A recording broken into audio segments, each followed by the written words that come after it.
of the Troy Planning Commission. Copies of the agenda for tonight's meeting are available at the entrance to the room. Additionally, the agendas and minutes of prior meetings are available on the city's website. The meeting will be conducted in accordance with the agenda as presented or amended by the Planning Commission. The roles and responsibilities of the Planning Commission are outlined on the reverse side of tonight's agenda. State law establishes planning commissions. The commission is comprised of 9 members, all of whom have volunteered to serve. Members are appointed by the mayor and confirmed by city council. The other individuals seated at the table this evening are representatives of the city's planning department, the city attorney's office, and the city's planning consultant, Carlisle Workman Associates. If you wish to address the planning commission, please come forward when recognized and provide your name and address on the sign-in sheet. Please begin remarks by stating your name for the benefit of the commissioners. All remarks are to be addressed to the planning commission and not to anyone else in the room. This time I ask that all cell phones, Blackberries, PDAs, and any other devices that might interrupt this meeting, please be placed in silent mode or turned off. Roll call, please. Mr. Appahidian? Here. Ms. Cruz? Here. Mr. Edmonds? Here. Mr. Faison? Here. Mr. Hudson? Mr. Krent? Here. Ms. Koopa? Here. Mr. Zanzika? Here. Mr. Tagle? Thank you. Quorum present. We have 7 members, and I know Mr. Tagle said that he was ill tonight, so. Agenda item number 2 is the approval of the agenda as published. Can I have a motion to do that or amend? I will move. Thank you. I'll second. And seconded by Mr. Krant. Ms. Cruz? Yes. Mr. Edmonds? Yes. Mr. Faison? Yes. Mr. Krent? Yes. Ms. Koopa? Yes. Mr. Zanzika? Yes. Mr. Appahidian? Yes. The next item is the minutes of our February 9th, 2016 meeting. Do I have a motion for to approve those minutes or amend? Ms. Koopa, thank you. And seconded by Mr. Appahidian. Mr. Edmonds? Yes. Mr. Faison? Yes. Mr. Krent? Yes. Ms. Koopa? Yes. Mr. Zanzika? Yes. Mr. Appahidian? Yes. Ms. Cruz? Yes. Okay, agenda item number 5 is the zoning board of appeals report. Ready, report, Mr. Fenton? There's no meeting. No meeting, okay. Moving on to number 6, the Downtown Development Authority, or DDA report. There was no meeting. There was no meeting, okay. Planning and zoning report. Would you like to- Yes, the March 8th meeting. There are potentially right now 3 items on that agenda. One is Eddie V's Restaurant. It's to be proposed located at the corner of Alpine and Big Beaver, northwest corner. A Loft Hotel, or A Loft Hotel. It's proposed to be located behind the PNC building, next to the large detention basin. And finally, the Canine Club, which is a pet daycare facility in the Maple Road Quarter District. It's a form-based building that's really, really cool. Very good, So, good. Look forward to that. Mr. Chairman?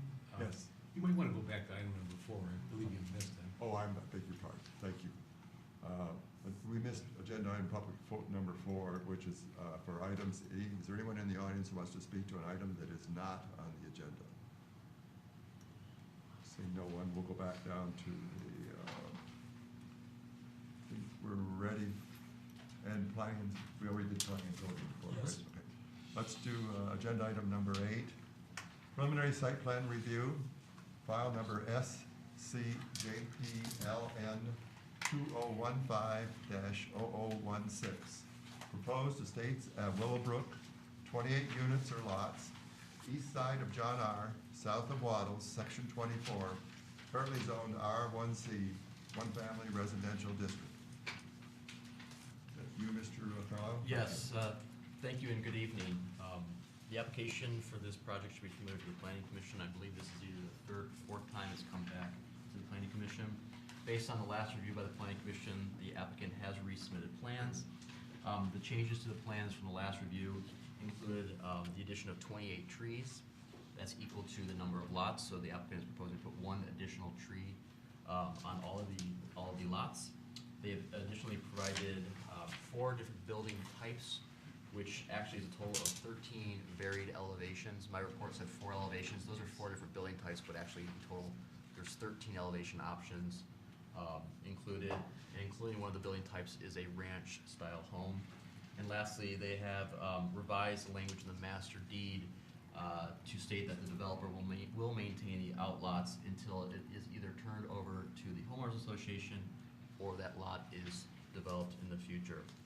I do want to note that the planning commission did receive correspondence from a Mr., and excuse me if I apologize if I butcher your name, Mr. Paul Leithheiser, who had a question about the 25-foot protection zone shown in the site plan. And the question is, how is that protected, and are the future residents of this development allowed to remove that buffer zone in the future? If this is approved tonight by the planning commission, that buffer is shown and solidified on the site plan. Those are protected trees, they cannot remove those trees. And also that 25-foot note will have to go into the master deed, which will be reviewed by the city attorney's office. In the future though, if there is an issue with any of those trees, if they are dead, dying, or diseased, the applicant can submit for a permit to have those removed, but under only those circumstances. Dead or deceased? Dead, dying, or diseased, Okay. yes. Okay. Thank you. Any other questions for the planning consultant, Mr. Carlisle? If not, I think we're ready to hear from the applicant. Please come to the microphone.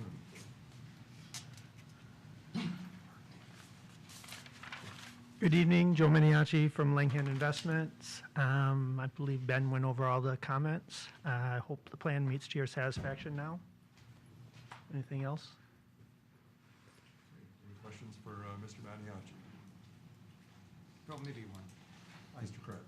Mr. Maniaci, thank you for providing the additional elevations. I appreciate that and plans. It would be nice, though, in the future, if you could include some color renderings so that we could get a feel for something better than just the black and white. It would help our judgment. I would appreciate that in the future. No problem. Anyone else? Okay. Thank you, sir. This is not a public hearing, but if there's anyone else in the audience who wants to speak on this item, we'll hear you now. Yes, you signed in, sir? Yes, I have. Thank you, sir. My name is Michael Renner. I live at 3875 Wayfair. My house is right on Dexter and Wayfair. My driveway comes out on Dexter. My question is Dexter going to turn into a street, or is it still going to be a dead end? Any response to that? Yes, please. The plan shows, the plan shows the connection of Dexter to your subdivision. When your subdivision was approved, I don't remember the dates because I had it in the first meeting in the 70s or 80s. Dexter was stubbed with the intention to be a future connection road when this site was developed. So this plan continues that connection point as well. Okay, one other question then. If it turns into a street, is it going to be parking just on one side then? Right now, it's parking on both sides. And I can't take my trash down to my driveway. I have to take it out to the street now because the garbage truck won't come down there. I don't know the answer to that. That would be a question that we can raise with, ultimately it's an engineering department question that they would ultimately answer. So we can discuss that with engineering when this does get approved and built. Then how would I find out? So my name is Brent Savidan. I would tell you Bill's phone number right now if I knew it. So my name is Brent Savidan. Go 248-524-3366. You call me, and I'll get the information to you. I'll give you accurate All right, information. I'll get your number after because I don't have a pen on it. Absolutely. Thank you. Yes. Thank you, sir. Anyone else? Okay, if not, we'll bring it back to the planning commission for either a resolution or other further comments. Mr. Senzica. I'd like to propose a resolution resolved that preliminary site condominium approval pursuant to Article 8 in Section 10.02 of the zoning ordinance as requested for estates at Willowbrook site condominium, 28 units per lot, units/lots, east side of John R., south of Wattles, Section 24, currently zoned R1C, one family residential district be granted. I don't believe there's any condition. Ms. Clerk, you got a second? Or do we- No, Mr. Sanzika jumped in with proposing the resolution before I had an opportunity to comment. Oh, I'm Missed your sorry. point. I'm sorry? That's quite all right, because, you know me, I will always raise my hand. Go ahead, Karen. The comments that I would like to make is that I know as a planning commission that we have struggled with the decision on this particular site plan application. I also want to recognize Mr. Maniaci's efforts to try and meet our requests with adding an additional tree on each lot once the development is completed. I would also like to recognize his efforts to provide us with 4 additional elevations when we raised the issue of the lack of variance in the elevation plans with respect to the city ordinance. And with respect to the language in the master deed, I think that Mr. Motzny indicated that as the city attorney's office representative, he did not have issue with the language in the master deed. While I still am not thrilled with the idea that this developer is gonna come in and clear cut land, I mean, that is the least optimal solution that we can look at as a planning commission, as a city. And while I recognize that what this city really needs is empty nester housing and millennial housing and not more 3,000 and 4,000 square foot homes, I do want to make a comment about his efforts to meet and respect our concerns. I think that going forward, we need to encourage our developers to talk with us, to meet with the planning department, to meet with Brent, to have a solid understanding as a planning commission of what it is that we're looking for and what we want going forward, because we want quality over quantity. We've had that conversation on many, many occasions. And so I hope that as Mr. Maniaci comes back to Troy, that he will continue to work with our planning department, continue to work with Mr. Savadant, respect what it is that we're trying to achieve here. And so tonight, we'll take a vote and see how it plays out and use this as a learning experience as a commission going forward. Any other comments from planning commissioners? Is there a second to Mr. Sanzika's motion? I'll second. Mr. Craig? Okay. Any further discussion on the motion? Roll call. Did you have? Yeah, Speak up. there is no legal way to object to this, am I correct? Your legal way would be with the variance, with the elevations. Yeah, that is, But it meets all the laws that we have in the city. it's how the variation in the facades are interpreted. If you don't feel like there's enough differentiation between each of the elevations that have been offered by the developer, Because that is in our ordinance. that is in our ordinance, yes. If you think that they're too similar to meet the ordinance requirements.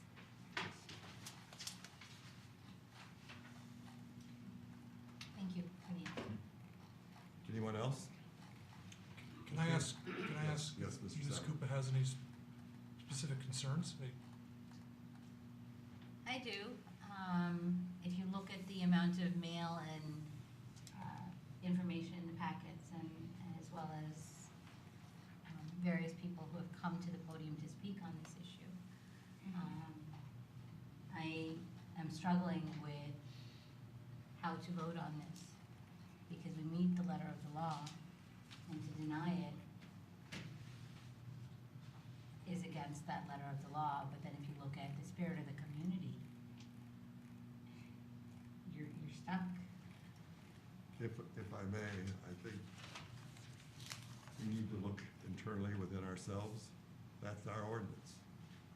If we want that ordinance to have more teeth, we need to work on that in the future. But I think I concur with everything Ms. Cruz said. I am still disappointed, but I will be voting yes on the resolution. And as she said, it's a learning experience. Anyone else? Roll call, please. Ms. Sargentine? Mr. Faison? Yes. Mr. Hudson? Oh, sorry. Mr. Krant? Yes. Ms. Koopa? Yes. Mr. Zanzika? Yes. Mr. Appihidian? Yes. Ms. Cruz? Yes. Mr. Edmonds? Yes. Thank you. We look forward to seeing you with something better the next time. I got one Thanks. just for you. Oh, great. Good night. Thank you. Good night.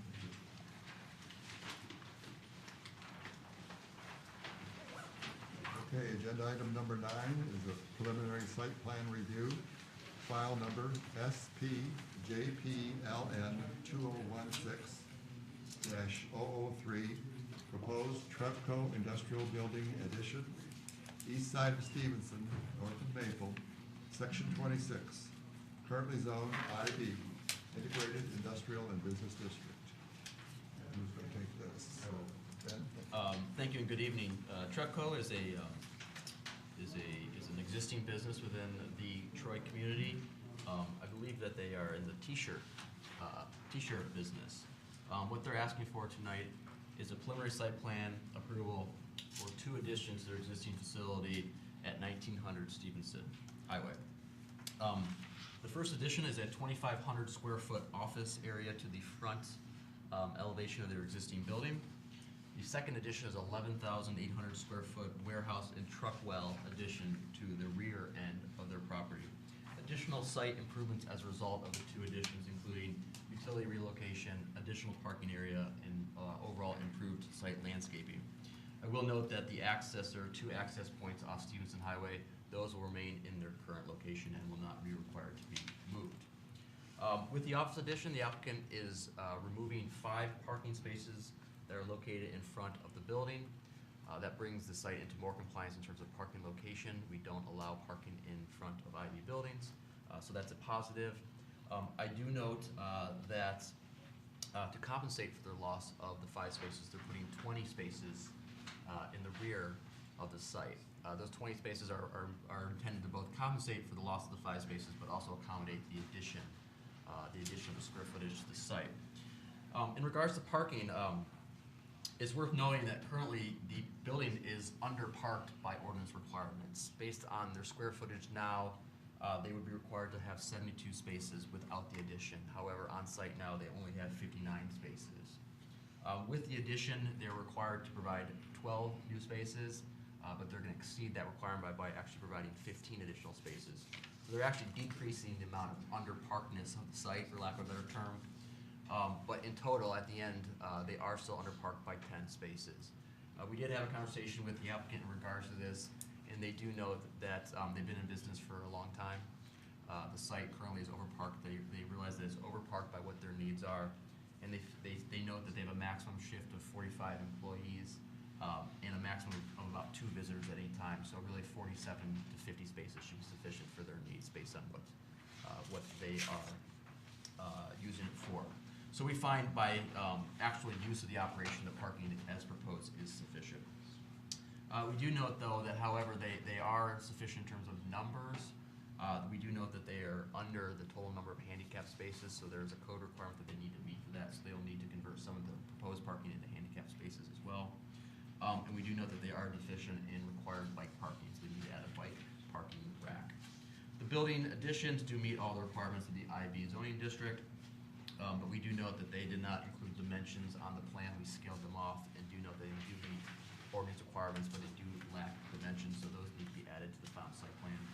And lastly, they have not provided a maximum lot area calculation, and that needs to be provided on the final site plan. As noted, they are increasing overall site landscaping. They have submitted a landscape plan. We do note that they are deficient by 1 tree as proposed along Stephenson. They need to add 1 tree.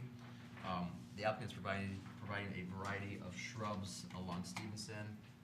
The provision of shrubs to screen parking is acceptable if the Planning Commission finds that compliant with the ordinance requirements. Normally a small short screen wall or a berm is required for parking. However, there's really not very much space to put in either of those. So The applicant is providing a variety of shrubs in that location. We do note that they have shown a trash enclosure in the rear of the site. However, that trash enclosure is not screened. They do need to screen that trash enclosure and put the screening materials actually on the plan moving forward as well. Lastly, the applicant has provided a photometric plan which does indicate light fixtures. However, the actual photometric calculations are not included on the plan, so they need to provide the photometric calculations actually on the plan themselves. So overall, we do support the project. We find that there are 10 what we deem very minor issues with the site plan that will not affect site layout, use of property, etc. And we find that if the planning commission does grant the parking deviation and the landscape deviation, that these are items that can be addressed with a site plan review submitted by administrative review. However, the PC may request that this come back before they do approve that the site plan is submitted. Thank you. Any questions for the planning consultant on this one? Yes, Mr. Payson. I was just curious about the parking, like the calculation that gets us to the required number of spots and how that's done. Typically, it's based, every use is different. So an industrial use has a different calculation requirement than a commercial. For this particular use, it's, we break out the office use versus the warehousing use. And office uses require one space for 550 square feet, and warehousing requires one space for 1,500. So what we did is we totaled up the total amount of office, totaled up the total amount of warehousing, and then split it out, and they were required to put 84 spaces on the site based on just the raw square footage numbers. Right. In discussion with the applicant, well, they were providing 74 spaces, so they're short 10 spaces. But in discussion with the applicant, they reiterated that they really only need about 50 spaces by their actual operation. And what we try, what Mr. Salvador and I talked to when we talk to applicants is we like to right-size parking. We don't want sites to be overparked. We don't want them to be underparked, but we like to work with the applicant to make sure there's a right size for number of parking. And we do find that they're 25 spaces over what they deem is what they're gonna really need, so we find that the deviation really is probably appropriate for this use. And then the follow-up question, can they change the configuration of the building and have more office space versus warehouse space, or different uses that would drive a different calculation? Or is it locked into what the plan says right now?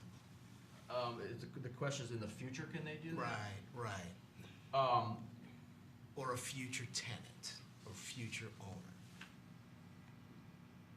It's speculative, because I don't know exactly what that would be. If they're adding square footage and just changing uses, typically that's an administrative review, but we do make sure that parking is compliant. Okay, so then it could be adjusted at that Could be point? adjusted at that Okay, point. that was really what I was getting to. Okay. That's really one of the more important things you look at when that type of situation happens is it gonna park? Mhm. We don't want a negative spill off on abutting properties. Understood. Okay, thank you. Any other questions? If not, we'll hear from the applicant, please. I'm assuming you've signed in. Hi, sorry. Hi, my name is Ilya Marco, and I'm with Sarah Marco and Associate Architects. The owner is not in town, and I'm presenting him tonight. And have you signed in? I'm sorry? Have you signed in? Yeah, I signed it. Okay. Any questions for the applicant?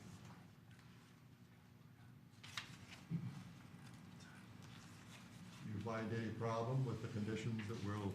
No, actually, I got the review from Brent, and I went through the review. We will let the ADA parking in the front of the building. We laid one more tree. We laid the bike rack. We'll give you more details of the dumpster, and we'll screen the dumpster. The photometric actually was submitted, but later on. I sent it, but it was not in the package, no problem with that. We comply actually with photometric plan. Just to respond a little bit for if a future tenant, a future use wants to convert more to the office, I see that hard because the existing buildings they have really high ceilings, and will be hard for the future buyer to convert the warehouse to the office. So that's all I can make towards that comment. That's pretty much from my side too. I'm assuming your request is due to increased business? No, actually, they are relocating inside of the shop couple of printers. That's why they needed the addition in the front. Also, I tried when I was working with them, I was trying to change if you go to the front elevation, actually to the rendering, then I provided. I tried from Stephenson to have a better looking building, and I was trying to convince them to use better materials like stone, brick, EFS, but treated nice, a little bit more glass. That's pretty much, the building will look better than what it is now, basically. How long have you been there, sir? Oh, in the United States? No, here, in this building. How long has the applicant been here? I'm sorry. I'm sorry? How long has he been in business there? Oh, how long has he been in? I don't know, I think since 2000, I think. Okay, 'cause I And remember he was going back and forth to put the addition or to move to another bigger building. Is very important for him, actually. I know the project is very important for him to get this addition to stay in the city, actually. Thank you. Any other planning commissioner questions for the applicant? Thank you, sir. Okay, thank you. Is there anyone in the audience who wants to speak on this item? If not, we'll bring it back to the planning commission for a resolution or a further discussion.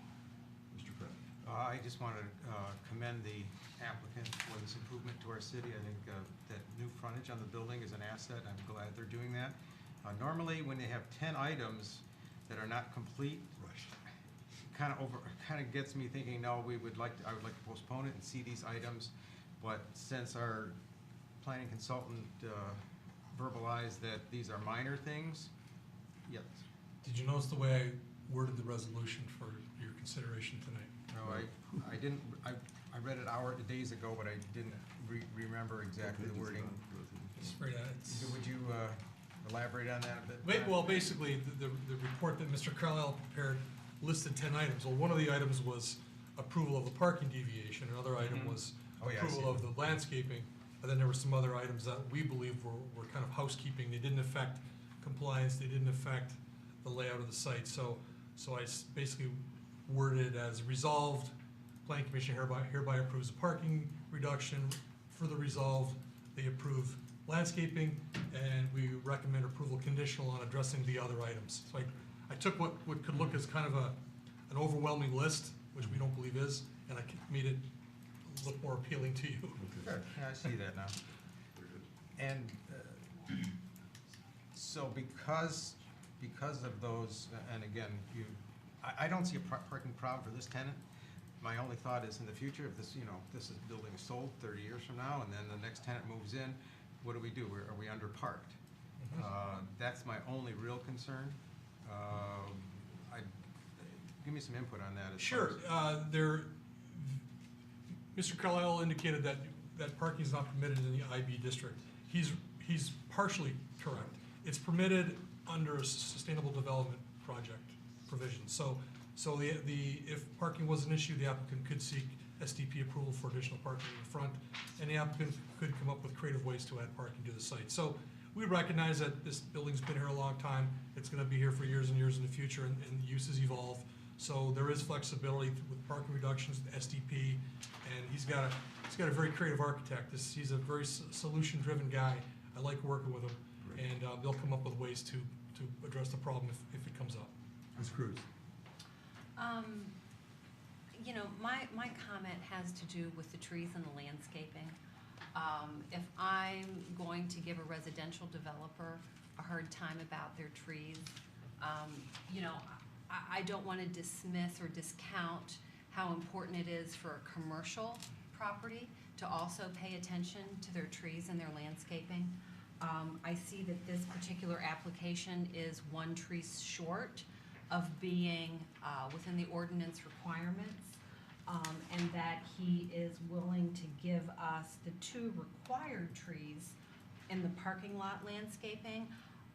I would like to encourage doing better than the minimum required amount of trees, whether it's a commercial property or a residential property. I think as we move forward as a planning commission, and again, we focus on quality over quantity, the thing that helps bring quality to any sort of development or site plan or project is, of course, landscaping. So my only comment would be, I would hope that we would keep our eye on the ball and keep in focus when it comes to the landscaping with commercial as well as residential, and that we don't have, separate rules necessarily. I mean, I understand there will be times where that may be necessary, but in the interest of consistency, I would like to see, the landscaping efforts amped up. Thank you. Anyone else?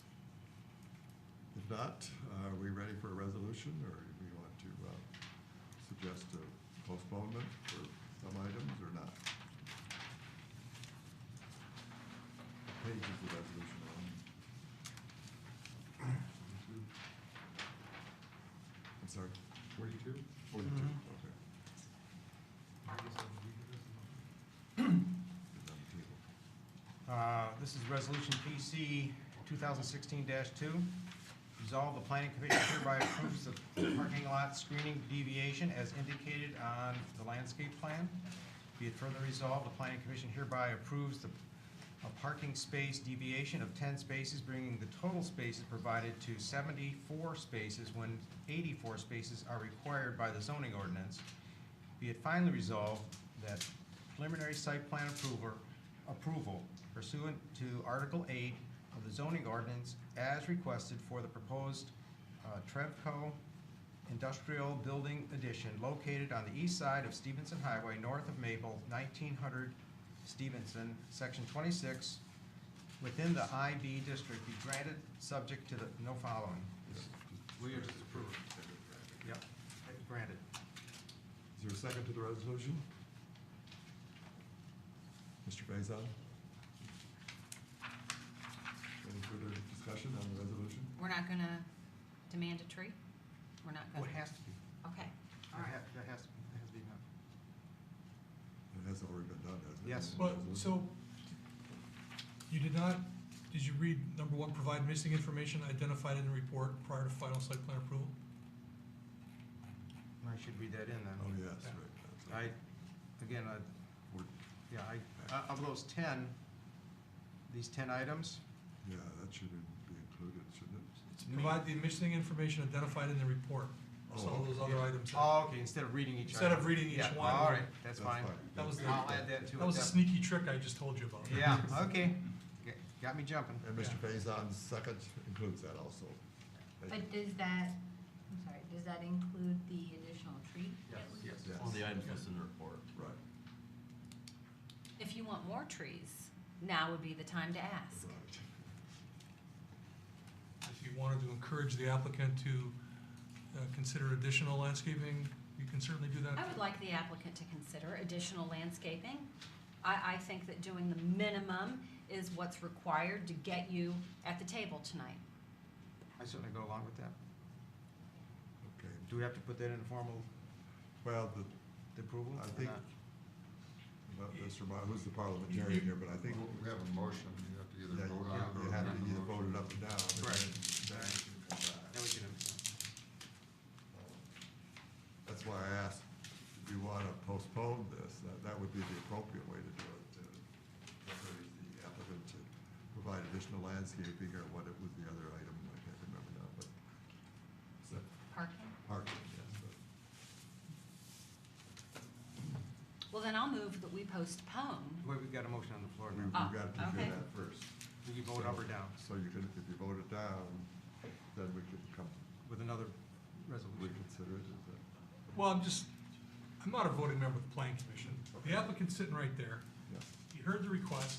He's a solution-driven guy.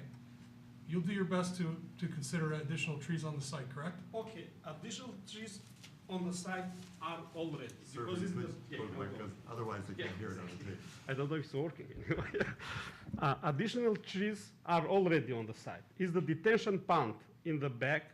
We cleaned the detention pond and we left, I think, more than 5 trees. I'm saying that, but are more than 10, but I'm saying 5 at least. But adding one more tree is not a problem, actually. We can add the tree. Like I start saying that we'll add the ADA parking, so the bike rack, if is one tree, then based on the ordinance, we are short one tree. If adding one more tree is crucial, we'll add one more tree, but are more trees on the site on the same time, in the detention pond, in the back. Yeah, that's basically for the trees. Well, maybe if he's willing to put more trees around the retention pond, then maybe we should just amend the motion to include that rather than vote it up or down as the way it stands right now. How about that, Mr. Mossy? Sure. We could put an amendment on that. You can amend. So let's amend the current motion on the floor. If someone would do that, maybe you, Ms. Cruz. Oh, no, Mr. Krent does a much better job I'd like to propose an amendment, with this On the resolution resolution. language.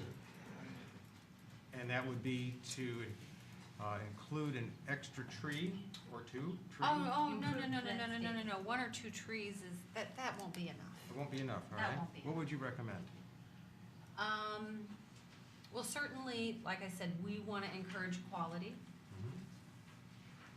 as we do things in the city, and we certainly want to embrace the idea that meeting the ordinance requirements is the minimum standard to get you to the table. So I brought up the landscaping, and I brought up the tree question as a way to try and start some dialogue amongst all of us as a member. I mean, it's not really up to me to determine how many trees we think are appropriate. I think that we need to come to that as a consensus, as a body that represents all the people that live here in Troy that have expressed their concern and their desire and their interest towards landscaping and tree preservation. So, Let me ask you this, then. Are you willing to, since this is a developer who has shown sincere appreciation of our ordinances and has worked carefully with the planning department, are we willing to leave that up to him? Or do you think we really need to specify a certain number of trees that you would like to see added? I'm of the opinion that when we have either a current landowner that wants to expand or a developer that's coming into the city with a new project, when they indicate a willingness to work with staff, to partner, and to help us achieve the vision that we have, and to help us achieve our goals, then we respond and reciprocate in kind. So So the amendment would be to work with staff to increase the landscaping on the site. Absolutely. And I have full faith and credit in Brent and his staff that they will ultimately give us a great-looking project. Sure. Before, we can vote on that. Okay, We need a second. we need a second on the amendment. I'll Ms. second it. Krupa, I got and discussion of that amendment now? I got discussion points. Yes, go ahead. One thing we have to be careful, the front of this lot is very narrow and Yes. it's very deep. Being that I've been involved in corporate identity and signs for over 40 years, I've noticed in the past along some of our roads that when they put trees in and they don't hide the sign 20 years from then, it completely covers the sign so that it's unreadable from the street, and you're going 45 miles an hour, you pass up the building because the tree's in the way. And I want to make sure we say landscaping as opposed to trees, because there's ways to landscape and beautify the front of the building without a tree that would maybe obstruct the signage in the future. I think that's a very good point. Point well taken. And the other thing that I want to say, for this particular project, I'm not talking for the retail industry, he does not have the business local. All his business is out of state. Basically, he doesn't mind if somebody drives in Stephenson and doesn't see his sign. But on the same time, to answer your question, then we need to have quality, not quantity. That was our goal also. Like I said very short in my comments about the look of the building, I tried to have a better looking building than what is now. That is in the quality of the project. The materials of the building that I try to use are good materials. Also, the addition in the back, we're building with better quality than what is the warehouse, the existing warehouse building. basically those are answering your question for the quality of the project. Also, we'll try to do a better landscaping, not necessarily to increase the number of the trees, which the number of the trees maybe are already in the detention pond. Whatever we'll do landscaping in the front to be a good landscaping, nice landscaping, not necessarily the number of the trees. I think Agreed. that will be a good conclusion for the look of the building in the front, at least. I think we're on board with you, sir. Thank you. Okay. Are we okay and ready for a vote on the amended resolution? On the amendment first, yeah. Well, first we have to vote on the amendment. I'm sorry, don't we? This is Yes. the amendment, right? Yes. Mr. Krant? Yes. Ms. Koopa? Yes. Mr. Zanzika? Yes. Mr. Apahedian? Yes. Ms. Cruz? Yes. Mr. Edmonds? Yes. Mr. Faison? Yes. Motion carries. And now on the motion as amended. Mr. Krant? Yes. Ms. Koopa? Yes. Mr. Zanzika? Yes. Mr. Apahedian? Yes. Ms. Cruz? Yes. Mr. Edmonds? Yes. Mr. Faison? Yes. Thank you, sir. Okay, thank you. Do you have a timeline for when you're gonna? Actually, I worked in the construction drawings, and once the site plan gets approved, we'll submit for the, they are planning to start building in the spring, actually. Wonderful. Thank you very much. Okay, thank you.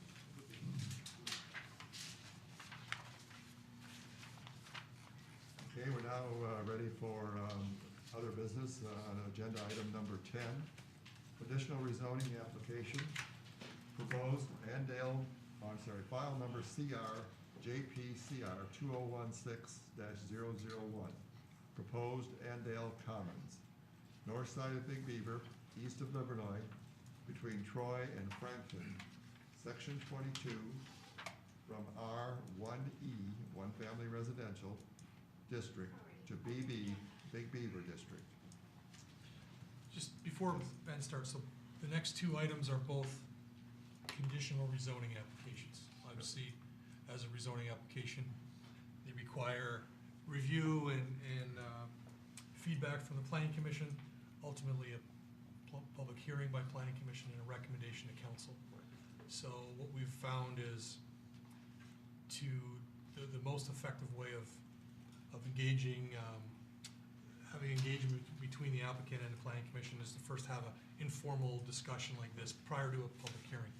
So we're able to kind of take a 1,000-foot view and provide some conceptual dialogue and some ideas and concerns, et cetera, to the applicant. So for the next two items, we're not seeking a motion of approval. What we're looking for is feedback, and then ultimately the goal is to eventually schedule a public hearing. Right. Okay, for planning commission. Thank you, that's a good clarification. Okay, who wants to begin with this? Hello? Yes, so as Director Sabanon noted, tonight the applicant's looking for feedback from the planning commission in regards to their application in regards to a resubmittal. So I have some very, very brief comments, and then I will hand over to the planning commission and the applicant to have a dialogue. The applicant is requesting a conditional rezoning for 5 lots on the north side of Big Beaver. I note the outline of this is actually incorrect. This lot is also included in, this is not correct. So this lot is also included in the rezoning. 4 of the lots, 1, 2, 3, 4, are zoned R1E. The 5th lot, which is a very, very narrow slip of property, fronts on Big Beaver, is currently zoned Big Beaver form-based district. The applicant is seeking a rezoning to rezone those 4 back lots into Big Beaver to consolidate all 5 lots into one developable parcel. The applicant intends to construct a 4,500 square foot restaurant located on the northwest corner of the site. I'm sorry, the southwest corner of the site, and then a 4,600 square foot retail/restaurant use on the adjacent corner. The site is located in the Big Beaver area of the master plan. The Big Beaver master plan calls for higher density, vertical, and integrated mixed-use developments. But the plan also encourages the use of predominant ground floor retail for restaurant uses, retail, office, etc. We do note that due to the narrowness of the site and the proximity to residential in the back, it might be difficult to do multiple stories or mixed use as what the master plan intent is. So for this location, a commercial, a commercial building of a restaurant is consistent with what the master plan is calling for this area. There's a couple of locations along Big Beaver where we just don't have the depth of the Big Beaver zoning district. Right. This is one of them. This is one of them where it's shallow and it's very, very close proximity to single-family residential neighborhoods. So there's a balance of the intensity and we're looking for in the Big Beaver versus ensuring that we protect the adjacent properties behind it. In regards to rezoning, there are 5 standards that the Planning Commission should consider. This includes the consistency of the master plan. If the rezoning will increase or cause any nonconformity, if it can be served by public services, if the rezoning will impact public health, safety, and welfare, and lastly, if the rezoning will ensure compatibility with adjacent uses. In particular, the applicant should be able to address the issue of impact of public health, safety, and welfare, as well as consistency with the master plan and compatibility with adjacent properties. So that's something the applicant should speak to. We did note that the applicant did note that a condition of approval is the site plan. So we did a very cursory or general review of the site plan, and I just have a few comments for the Planning Commission's consideration. The first is the site is located in such a location that it actually has 3 front yards, and as a result, they have 3 required 10-foot building requirements. They have a 10-foot build to along Big Beaver. There's also a 10-foot along Frankton, as well as a 10-foot along Troy Street. The Planning Commission is allowed to deviate that 10-foot to up to 30 feet if within that 10 to 30-foot setback is a pedestrian type use. Increased outdoor space, increased plaza space, outdoor seating, etc. We do note that they do meet it along Big Beaver. They appear now to meet it along Troy Street. However, we do note that they're potentially deficient along Frankton Drive. And that's a point of discussion for the Planning Commission. In their elevations and in their floor plans for the property, for the building, the restaurant use in this corner, they do indicate a mechanical and cooler room along the front elevation of Big Beaver. The intent of Big Beaver is to have open, clear glass, inviting environment, pedestrian environment. So we do ask if they could consider relocation of the mechanical room and coolers. The applicant did not provide the transparency calculations for those elevations, so we cannot confirm if the transparency requirement is met. Brett, can you pull the full site plan? In the Big Beaver district, you are not allowed to have parking located in front of the front building line. We indicate this entire row of parking is located in the front of the building, as well as this section of parking. We do ask that they need to pull the building up front to screen the parking, or pull the parking back so they don't have that entire length of those streets covered or adjacent to parking. Just a few last items. We do note that the location of this drive is within 10 feet of the rear property line of this residential property. There must be a 10-foot green belt between drive aisles and residential properties, so they'll need to pull that back at least 10 feet. We do know that currently there's no safe pedestrian access from the majority of the parking lot into the 2 buildings. We do encourage some sort of pedestrian connection or pedestrian spine, similar to what they have in the Galleria project. And lastly, we do ask if the applicant is able to provide any best management practice in terms of green infrastructure or stormwater, and that should be something the applicant should be able to address. So again, tonight, the applicant is looking for direction from the Planning Commission in regards to their site plans and their rezoning application. Thank you. Thank you, Mr. Curlow. Any questions for the planning consultant first before we hear from the applicant? Okay, we'll hear from the applicant at this point.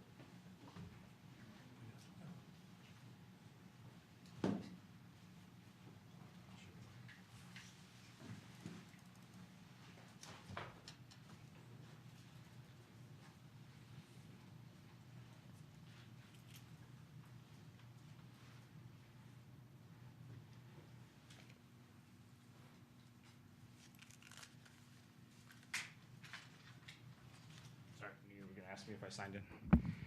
Hi, I'm Keith Rogers, represent the property owner and the development, and we have Jim Butler, who's our engineer, with us, so we can talk about the site plan and answer any of your questions. I think, the review that Carlisle Whitman did was great for us, and I think there's about everything we can meet. There's a couple of on-site issues that are going to stop us from moving the building closer to, is that Troy Street on the north? Frankton. On this north, we have some utilities there that we can't move the building farther onto, and if I really don't want to lose all those parking spaces along the side street for 10 feet. If there's some way that we can do some landscaping that will hide it from the front, be happy to do that, and so you can't see it from the street. I think, what was the other issue? Oh, the spine, kind of coming through the parking lot. It's a fairly narrow site, with, long, narrow site, and,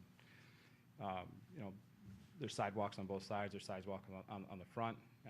There's very safe ways, I think, to walk back to the parking, and I don't think it's necessary to have a spine going down the middle when people are going to be walking down two aisles that kind of face the front. So if there's something in the middle where we have a landing zone or something like that, we probably can do that. But other than that, what we've tried to do with the site was we've got adjacent residential uses to the back, and I've talked to the property owners that are adjacent. We actually bought a house that's adjacent to the site, and we've left substantial buffer between the existing residential and the parking so that we can landscape, have a clear place to have water drain and not affect the adjacent property owners. But everything else that Carlisle Whitman has asked for, we can comply with. Let me just ask you this, you said you have met with the adjacent property owners? I've met with the adjacent property owners to the site. I've sent letters to everybody on Troy Street and everybody on Frankton, and have not gotten any response. How long ago was that? Sorry? How long ago was that? Just A week ago. Sorry? A week ago, week and a half ago. Thank you. So I actually dropped them off at their houses. I didn't mail them. Well, I appreciate you doing that, because we think that's a core principle of good site development, is that you do meet with neighbors. I've met with the adjacent neighbors, obviously, but I have not met with the ones across the street or down the street, because they just didn't want to meet, I guess. Well, but you did notify those people. I did notify them, sent them a copy of the site plan, sent them a letter, told them what we were doing, and said, listen, if you want to have a conversation, I'm glad to spend the time to explain it to you and hear your questions, and, I'm sure when they get notified of a public hearing, they'll come out, but they weren't. Right, thank you. Mr. Butler, did you have anything else you'd like to add? Yes, thank you. Jim Butler, PEA, address 2430 Rochester Court, Suite 100, Troy, Michigan 48083. If you can go to the site plan, it doesn't matter if either one. That one's fine. Yeah, that one's fine. Going back to the comment related to the 10-foot setback, and then potentially, I think in your ordinance, you're allowed to do a maximum of 30. Right now, along Big Beaver, we vary from 11 feet to 12 feet. If it's the desire of this commission to push it forward to be 10 feet, we can certainly do that. Along Troy Street to the left, we are right now 29 feet from the property line to the building, which includes part of the patio. We can move that over another 3 feet without much difficulty. To the left? Yeah, to the left, we can do that. The challenge we have with Building B, we have to put a storm sewer connection into Frankton, almost at the intersection of Frankton and Big Beaver. So we have to run a storm sewer inside our property line. And right now, we're going to be about 7 feet off the property line. So if I have a 10-foot for the easement, I'm only going to have 17 feet. I can move the building another 3 feet to the right, but I have a storm sewer. I can't put it in the road. There's other utilities that are going to conflict with it. So that's my challenge on that side of the building. There's a few other comments that Mr. Carlisle had in his review comments, one being about creating some sort of element between the two buildings. I met with Mr. Rogers yesterday, and we come up with a few ideas, something similar to what was done at the Galleria, kind of that concept. And just for some context, going back to Building A, the patio that's there is somewhat similar to what we did for Bonefish, and its distance right now is exactly similar to what that setback is. Of course, we created a little bit of a pedestrian thoroughfare there, if you go out there and look at it. But again, we can move that building about 3 feet. In the mechanical rooms, again, we met yesterday, and we can accommodate that, we can move those. So with that, we're here to take any comments and feedback. Can I, Mr. Butler, thank Yeah. you for discussing the utility issue. That's a valid concern about building placement and other issues. We're more than willing to meet with Mr. Butler and kind of Mr. Rogers, work out a creative solution to address that setback issue in relation to the line of parking and the setback on Frankton, and come up with a creative solution, similar to what we did, if Plank Commission members, with the Amber project on Livernois and the canopy and how that met the building. So, what I would suggest is, that we can meet with Mr. Butler and Mr. Rogers to address that issue along Frankton Drive. The Planning Commission does support this moving forward. One question I had, how about movement of the mechanical areas? Is that written in stone that you have to have the mechanical areas up at the front? No, we're willing to move those. He just addressed. Yeah, we're willing to move those. Yeah, there are better spots for those. That's a very good comment. Mr. Sensi? I was curious about the access to the buildings from the parking lot. Will there be doors along the back? There'll be doors along the back, and there'll be a door along the front. So you won't necessarily have to go to the front of the building in order to You won't access. necessarily have to go to the front, But you can. but you can. That's good, though. That's good. The other issue, I wish Mr. Taylor was here, or Mr. Stratt. They always would ask about the exterior colors and the texture building. Those are black and white renderings, and it's hard for me to really get a feel for what the building will look like. I can And kind of explain what the idea Yeah, of he's what saying the he elevations wants is. color. And we'll give you colored elevations. I just You're want, gonna get color. At some point, yeah, at some point you'll get color, but if you could go back to the elevation of the restaurant, yeah. So everything you kind of see in the front is that large parapet where the sign is, that's all glass. I kind of wanted to give it a two-story effect, so that you kind of got that feeling that it was a bigger project than it was. And even though it's, going to just shine light into the restaurant, I wanted to make sure that there was some verticality to the site, so it didn't look really tiny, and kind of meet the intention of your ordinance to have more than single-story buildings. Everything around that is brick. The band around the outdoor dining would be a black metal on the top with metal posts and then a metal rail. And then there's some accent siding on the side, and on the bottom that would be brick. That band would be metal, glass on the top, and then brick all the way around, and maybe a little bit of stone accents. Show me the other building. And how about the louvers? Is that The louvers would be metal. Is that for the mechanical? No, they're just accent pieces. Accents. Oh, okay. They're just to break up a facade and design so that, when you're walking down, you're not just walking next to a flat piece of glass or The a awnings? brick wall. There are awnings there, yeah, that are hanging over the glass. And then on top is a louvered system that's made of metal. what color would the awnings be? We haven't picked one yet, but if there's a preference. No, I'm just curious. Yeah. I think eventually we'd like to see the samples of all the colors. Yeah, no, we'll give you a sample board for the site, for the site plan approval, and, we just want to kind of get your feedback on it so that we can design it and know what you want. The inside underneath the awnings, or the roof on the outdoor dining, those are roll-up doors. So those will roll up to the outside onto the street, those three. And then there's another one on the front, kind of back, over there. There'll be another roll-up door there. There's a fireplace, isn't there, Keith? Yeah, there's a fireplace back Do you there. have a tenant now for the We're working with some tenants. We don't have a tenant, signed on a lease, but we've got, LOIs and a lot of interest. We just have to pick one, and some of it's going to be what we get approved and if they can fit into that.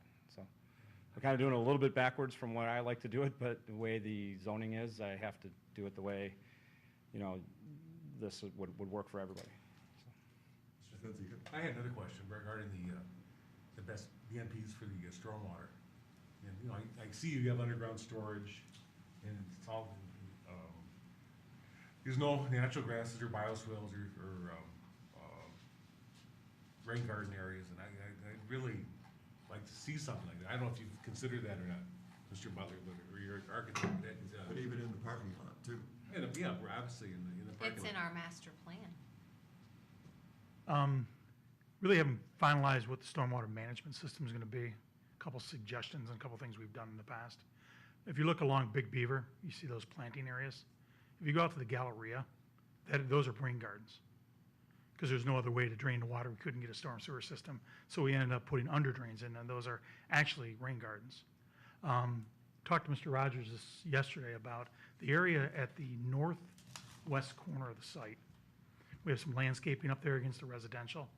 Might provide an opportunity for some rain gardening effect in that area. It won't store the entire lot, but it'll provide something. Provide something, yeah. Right, and the other thought, we haven't done soil borings as of yet. I did look at the soils map for Oakland County, and there may be some granular material here. So a suggestion that I had to Mr. Rogers was to potentially do some groundwater infiltration. I would encourage that. Yeah, I know that's part of this, the new stormwater ordinance that's coming on for the county. That's gonna be a requirement. So that, again, we don't have the soil borings as of yet, but it's something to I look didn't at. catch that. What was that, Mr. Butler, groundwater? Doing some groundwater infiltration, we would use perforated pipe. Yeah, and where possible, we'd be willing to do that. If it's all clay, I'm gonna be in trouble with that. So you will consider some public art, like between the buildings? Yeah, what I'd like to do, and Jim, you can go up in front, I'd like to, wanna go to the colored one? Oops. see where those 6 trees are in the middle there? I'd take that one little island out there and kind of do an eyebrow park in there with benches and what Galleria has.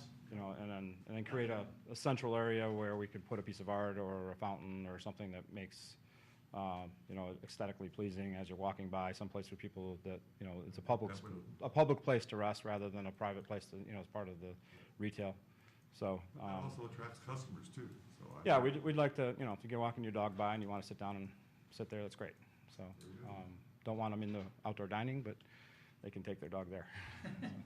Any other suggestions from planning commissioners? Mr. Krant? I noticed, Brad, if you could go back to the prior one that showed the plan view of the entire space with the landscaping.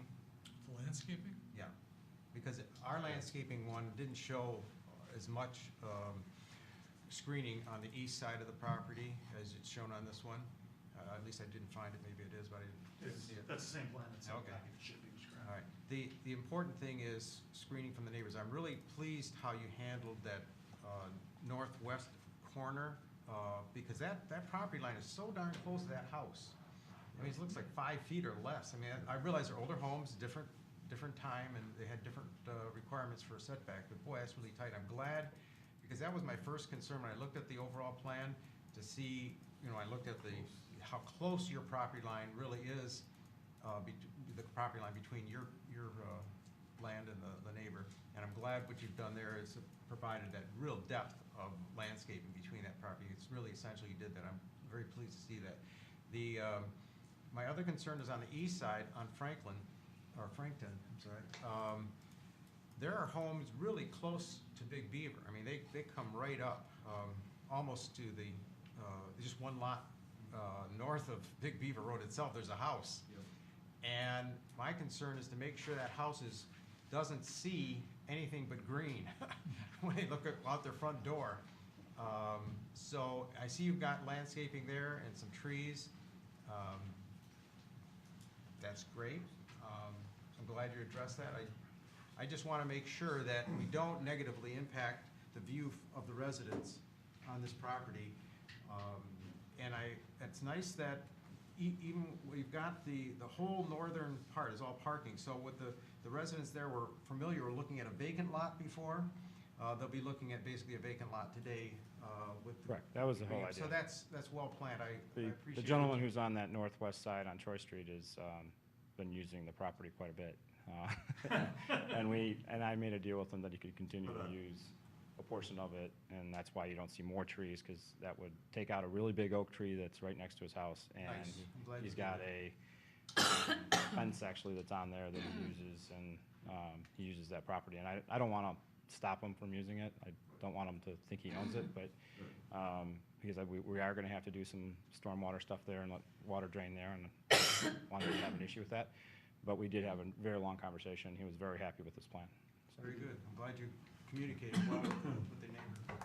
It is important too, I think, that because that whole north section is essentially parking, it's important that you have screening, low shrubs at least, that will screen the lights at night, when your customers are in there. This is actually the first driveway of anything that's occupied on that street, so. Those other homes are unoccupied? No, no. Well, but they might be, Well, They may be eventually, but they're not occupied. Right. Okay. But Yeah, still, and we have to to- look at the total plan. To address your comment related to the screening along there, not only do we have the trees, street trees, we also have a continuous row, a hedgerow along that entire length, all the way up to the north. And that's So they'll see green. That's for headlands. Yep. So people. Yeah, what kind of Yes. height Right. are those? They won't. What kind of height? Dogwood I and said, what kind viburnums, of height are The shrubs. Shrubs, 30 inches, okay. That'll be high enough to block get the lights. light. That's the whole idea. SUVs may be. Might be a bit- True, very true. Another comment, if I may? Yes. The other comment I made is, what Ben pointed out earlier was some kind of a pathway from the parking lot to the middle area. I know, just as humans are, you get out of your car, you beeline it right to where the door you want to go to. And obviously, we're not going to put diagonal cuts through the parking lot. To have people though go beyond to a sidewalk, go around those shrubs, onto the sidewalk, come around, I don't see a pathway to the entrances of those buildings directly. People are not gonna go around to the sidewalk and come down and come over and come back to the front, the door of that building. I still would like to see something to that central court area between the buildings, some kind of pathway, Yep, spine. a spine through, a spine, a walkway through there, because without that, again, you're just walking through parked cars and two SUVs parked together with rear view mirrors that stick out. Sometimes only 18 inches between there, and I'm not saying, it's always gonna be that way, but I've had situations where they're so close. I've had to avoid those cars. I would like to see something through there for pedestrians, to make it more pedestrian friendly, to make it more inviting, and not focus so much on vehicles. And that really is a part of our ordinance, the spines, the parking spines. That is, isn't it, Mr. Stephenson? Pardon me? The parking lot spines are part of our ordinance? Connectivity between the building and the main sidewalk is specifically called out in the ordinance. The spine is something that we've linked to public health, safety, and welfare. It's something that we encourage, but not This is the specifically called out as a Okay. requirement in the ordinance. I wasn't aware of that. So I'll put my weight on the public safety welfare. And I understand that, and I get it. The challenge is obviously meeting all the requirements I of your understand that ordinance. We did do a spine. If you remember the Galleria project, we did do a spine, but that was done for a very, very, very specific reason. And that was done to connect the hotels in the back to here. And you have 300, 400, 500 parking spaces there, and it made sense. We'll see what we can do. Again, the challenge becomes getting enough parking.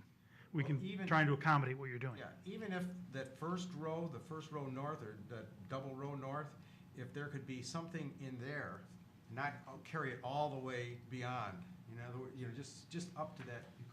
So, What would happen if you moved your trees over to the Yeah, middle? and just put through a- there, yeah. throw a walkway You wouldn't, through there? you wouldn't have to go to that second Row. row, but just that first row could have some kind of an open area so that people, even from that second row, would be drawn to that center area and then into the building areas. They would choose that path. Right. well, I got a suggestion. I'm sure Mr. Savadon and Mr. Carlisle won't like what I'm going to suggest. If we were to take those landscape islands and move them to the middle and not have an end island, Doesn't bother me. That, or maybe how about a deviation in the parking? What do you feel about deviation in parking? In other words, 2 spaces less or something like that. taking this and creating a spine right here. I mean- walkway, taking these incorporating it, stripes on the end. Just I'm hearing, Mr. Butler and Mr. Rogers are clearly listening. I think we all want to come up with some design solutions to address the concerns of the planning commission. And we can have dialogue and try to come up with a solution that's going to work for everybody. Yeah, the intention of the site plan and and the chore that I gave Jim was to not affect anybody on the outside of the plan And it's effectively shrunk the plan a little bit, so it's left me a little less room than I need inside. So, so the whole idea was to, let's say, we've got residential on one side and the other in the back, and I really wanted to make sure we had all the landscaping we could have and not push it out, like we could. So I kind of shrunk the inside. So it kind of left us a little tight to do some of the other things we might want to do, and that's the challenge that we'll have, because I still need those. I mean, that's the minimum amount of parking that I'd need to build this, and unless you were to give a variance, Well, we'll leave that solution up to you and the Yeah. administration. we're willing to meet with them. yeah, we'll work it out, and I'm sure the next time we come back, we'll have a plan that everybody likes. Great. Anything else from the planning commission? Well, thank you, gentlemen, for coming. We appreciate it. thank you. Appreciate your comments. Appreciate the dialogue. Thank you.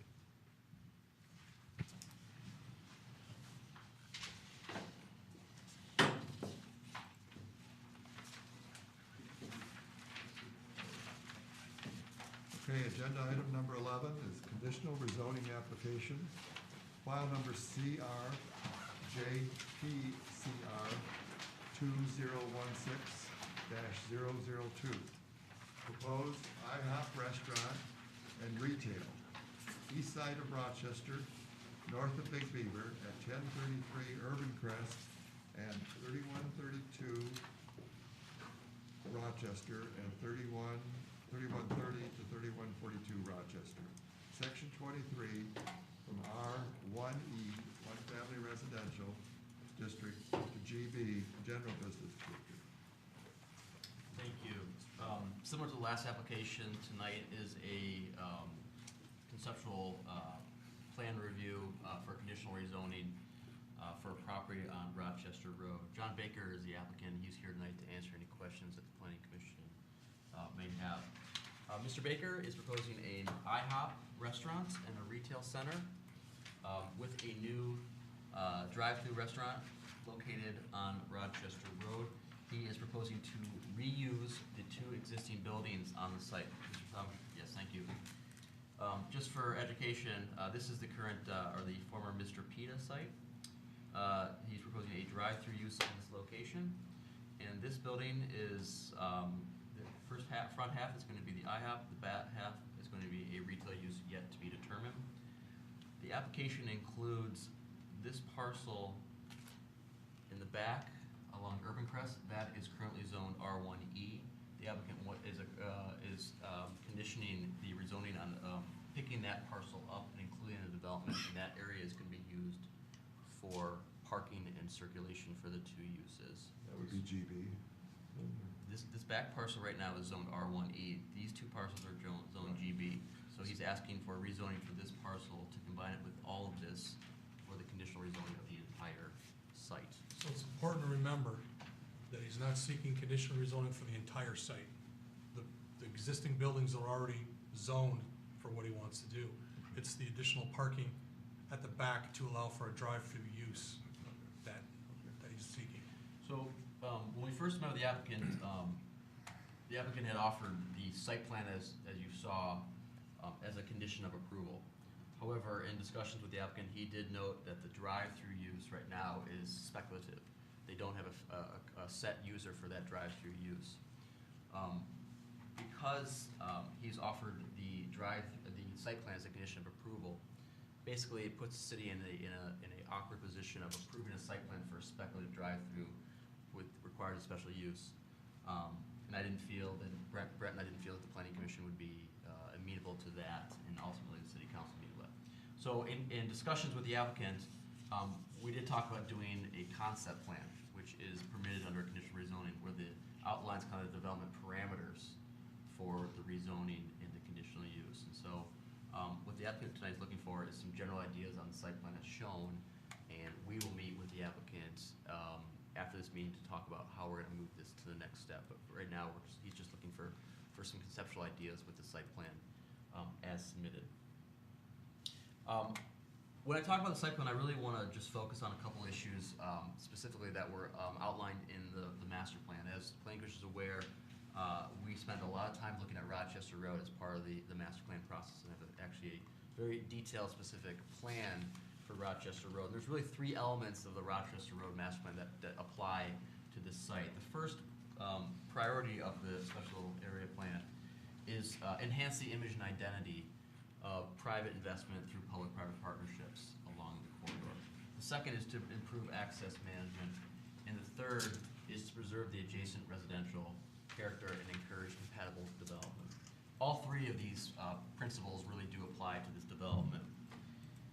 In regards to the first element, we do encourage the inclusion of greater streetscape along Rochester Road. This is the first development that the Planning Commission will review during the Rochester Road Master Plan after the adoption or soon to be adopted master plan for Rochester Road. This development really will set the tone for future development on Rochester Road in terms of how it's received by the Planning Commission. And a part of that is going to be the streetscape improvements along Rochester Road. So we do encourage the applicant to include some streetscape elements that we can use then to encourage additional properties on Rochester Road to do such as well. And this includes elements such as increased pedestrian seating, pedestrian lighting, some sort of street wall or decorative fencing to screen parking, increased landscaping, etc. The second is principle in the Rochester Road plan. It includes the use of innovative or green stormwater management. The applicant has not shown, and I don't think has got the detailed phasing of putting in stormwater detention or thought of that concept, but we do encourage it when they do to include some best management practice in terms of stormwater management on this site. The third in relation is the ensuring consistency in design and quality of building. The applicant has shown a very nice 3D perspective of the buildings. We do note that because the drive-through at this point is speculative, these are speculative elevations for what's being proposed. So we do encourage there to be design consistency between the IHOP building and the drive-through moving forward. Just to clarify, we received these on Sunday, so I was gonna say, they I didn't make it to haven't the seen packet, so I put them up on the screen, I saw the people do this, so there are two renderings. And again, we got them on Sunday, so we weren't able to give them to you in advance. And lastly is, we do note that they are, the application does include the rezoning of what is now a residential property. This is adjacent to residential properties, so we want to make sure moving forward that there is appropriate setback and landscape buffering between the development and the residential behind it. In regards to the site plan, I didn't go into too much detail at the site plan. We have less concern about the IHOP, the existing building, existing parking field. We do have some more concerns about the drive-through use moving forward. Just simply due to the size of the building, and you'll see in the site plan, all these, the entire 3 elevations of the building are stacking spaces required for the drive-through use. So really the only way to enter the building is to really go through the drive-through stacking space. And so that creates some pedestrian concerns for us moving forward. We do note that the location of the handicap parking space, which is in front of the building, does create some awkward turning movements for cars backing in and out of that space, blocking the drive aisle and blocking potentially Rochester Road. And we just, for the most part, feel that circulation appears very tight in this area, and that's something that the engineering department will actually review with a full site plan. So those are really our general comments right now in regards to the site plan. But again, the applicant tonight is looking for feedback from the Planning Commission moving forward. I think we do want to note that the applicant is taking what are two tired. Thank you for using. Thank you. Ugly. Taking 2 tired buildings and making improvements to those buildings and to that development. But we are, the applicant's looking for feedback to improve his application moving forward. And we've met a number of times with Mr. Baker, and one of the first things we talked about was the challenges with the Mr. Pita building. He's looking at various renditions, and I don't want to put words in his mouth. He's here to speak, but I think he's put a lot of consideration into how to do this site. And what's interesting is he's taken 2 very tired buildings, especially this one, which is kind of it has a relationship with a road that you really isn't probably really desired for exposure, because you've got, the end is exposure, then it's likely this way, and putting kind of a creative spin on it and repurposing it is always a good thing. So but I think he'll tell you that this is really the challenging piece here. Any further questions for the planning consultant on this? Okay. If not, we'll hear from the applicant, please.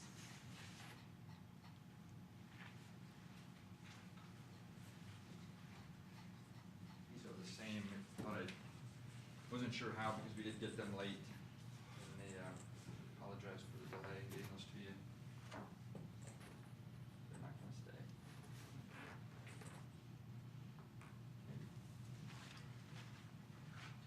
Thank you, ladies and gentlemen. My name is John Baker. And I did sign in. My company, I have two companies represented today, Brand Growth Development, Brand Growth Incorporated, we're a development organization, and we are also the owner and operator of the IHOP franchise brand in many of the locations here in southeastern Michigan and central Michigan. What makes this project unique for us is, well, let me back up a second.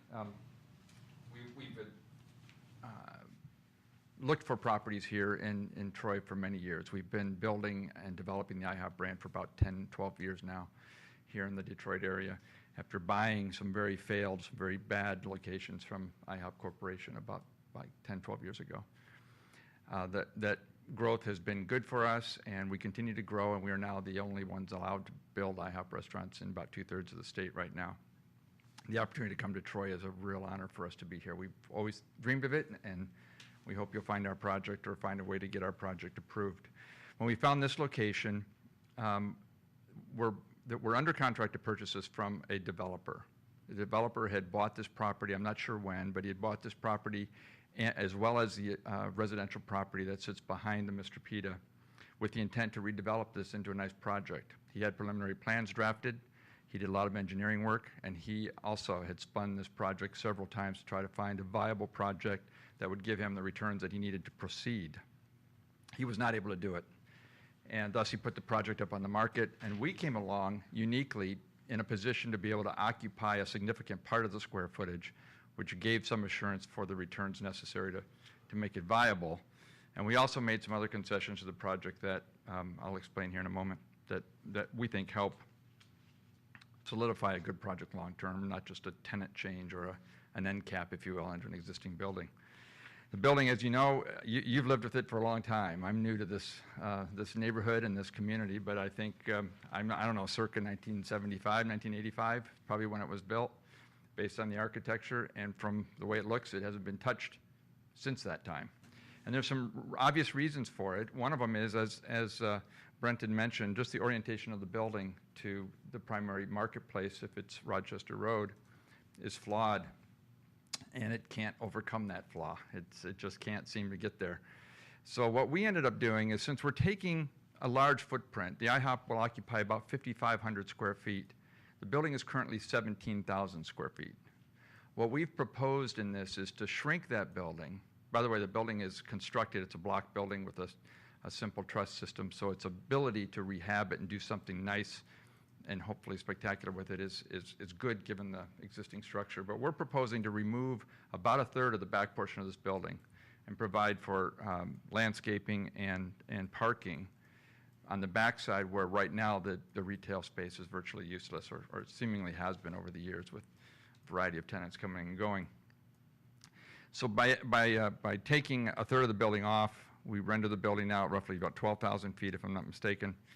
And now we look at the general economics to see can we sustain the rental rates for the remainder of the building along with the rent that we'll pay ourselves. And then we have the Mr. Pita property. The intent initially was not necessarily to keep that Mr. Pita property. In fact, I will tell you tonight that was never a consideration as we tried to master plan this project. We had looked at retail on the front corner, trying to push it up closer to the intersection of Urban Crest and Rochester Road. We couldn't find a building plan that actually provided for enough square footage and enough. It just didn't work, and plus it blocked the building. It was going to be a further blockage to the main building further up. So as you're coming up Big Beaver, it was going to short stop any kind of view corridor there. We looked at different drive-through configurations. The size of what's left on this overall site provides for a separate building, but there's not a lot of buildings that can utilize 200 to 2,400 square feet that aren't drive-throughs. There's not users that are looking for that kind of space. So we tried different footprints for different, variety of potential users, and we couldn't find those to fit either. The typical drive-through building is a little narrower and a little longer.